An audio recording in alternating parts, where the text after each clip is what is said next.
Now, aside from clicking on this video, not getting enough sleep, multitasking, or cramming are some of the signs based on science that you're studying ineffectively. Now, there are videos online about effective study methods, but I don't really see many videos about signs that you're studying ineffectively. And one of the most important aspects of becoming that student is identifying your mistakes, specifically knowing that you're wrong, something your ex probably never learned. So if you're doing any of these 5 signs of studying, then you might be studying ineffectively. The first sign, and probably the most notable one, is that you don't get enough sleep. Now, you might be telling me that, oh, I have no choice because my assignment was due tonight, like midnight, and I accidentally took a 4-hour nap. While studying late at night might seem like a good idea, it's actually not that effective for your brain. When you're tired, your brain can't really focus well or remember things correctly, and while you might feel energetic studying late at night, you're more likely to forget what you've learned. Science show that while studying late night sessions might feel productive, it's actually one of the worst times to learn new information. Why do you think guys with one-night stands forget the girls' names the next morning? I'm just kidding, oh my. Your working memory or attention span and cognitive flexibility decline as your circadian rhythm winds down. There's a reason why studies recommend sleeping after studying a bit, as information consolidates in the brain. Now, you might be telling me watching this video at 2 AM, but Kai, I have to cram all of this because of my next test. Well, to that I say, I'll probably thank you, because that moves me conveniently to my next point.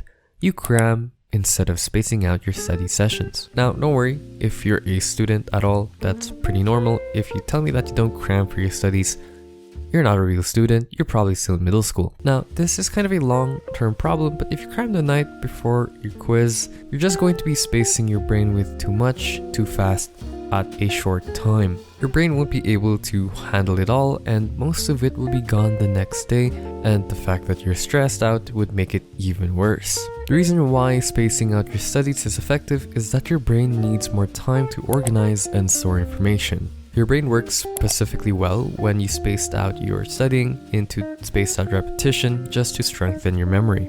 For example, Dr. Erwin Ebbinghaus, who first proposed the idea of the learning curve, found that within an hour of learning information, people kind of tend to forget 50% of it.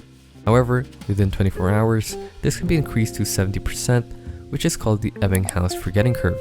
Now, without reinforcement, people will forget about 90% of what they learned in a month. So, to overcome this, you must first solve the root problem of cramming. Try to be diligent and study throughout your whole semester rather than cramming it all in the end. I recommend studying right after class. That's pretty much what I do. So right after class, I would just go straight to a workplace or a cafe, and I would study the information before I head home. I have a video about this if you do want to check it out, but do try to incorporate spaced repetition, which is essentially reviewing the material over weeks or months. Think of it like depositing it to your retirement fund. Now, you can even use practice questions instead of reading, as that's a more efficient way of consolidating your memory. Now, before you move on to the next step, are you watching me while doing something? Are you studying while watching this video? Because another sign is that you're multitasking while studying. I caught you with your pants down, didn't I? Listening to music with lyrics, checking your phone, or just flipping between tabs is considered multitasking, and the problem is that it's hurting your focus. Now, multitasking itself is not a bad thing.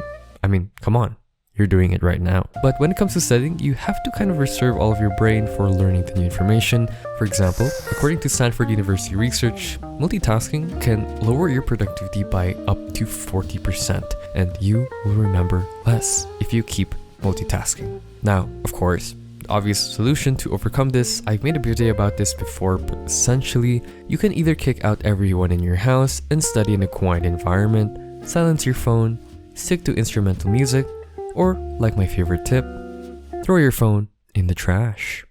So now that you picked up your phone from the trash and resumed watching this video, let's move on to the next tip.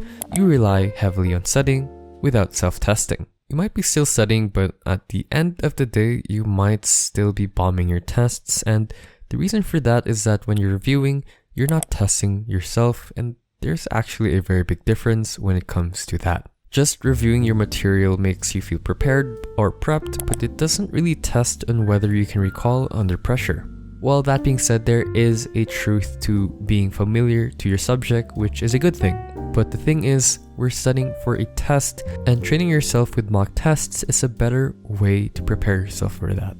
Research shows that self-testing significantly improves long-term retention over passive strategies like rereading. Now, if you skip tests, it kinda hurts because you don't really get feedback on what you don't know, and you will miss the chance of practicing retrieval, which is a key to memory. Taking the time to practice quizzes can help with test anxiety, and you cannot simulate the real thing without testing yourself. If you want to do mock tests, you can do books, old exams, or apps like Quizlet or Anki, and make sure to review your mistakes after each test, and that's where the learning happens.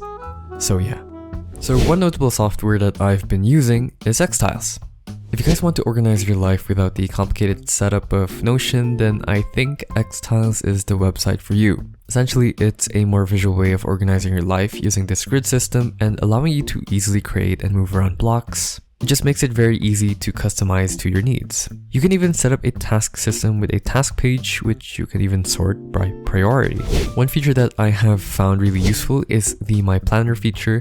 This tab essentially allows you to have your personal hub that practically links all your tasks and schedules in your other pages. I can also plan for the week for my academic tasks and my schedule, which is synced with Google Calendar. Think of it like a personal page you would have on your Notion, except it's built with a more seamless connection to your other pages. And if I do have a quick note to jot down, or if I need to upload any files, I can do so here in the daily page. I'm someone who likes tracking my personal projects such as gym, trips, academic projects, so I track them all down here in my projects hub.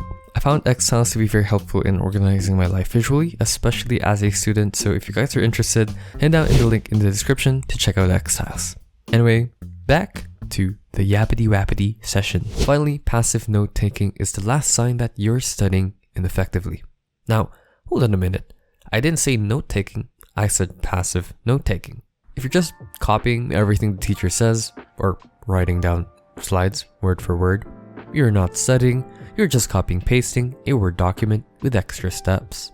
You don't really connect to new information to what you already know, and you kind of end up with pages with notes but little understanding. Active engagement with material improves understanding and memory, so don't just passively take notes. You can try the blurt technique, which is a famous technique that a lot of people use now. Essentially, while reading your notes, try to look away for a bit and try to recall the information in your own words. Quite literally, blurting to yourself.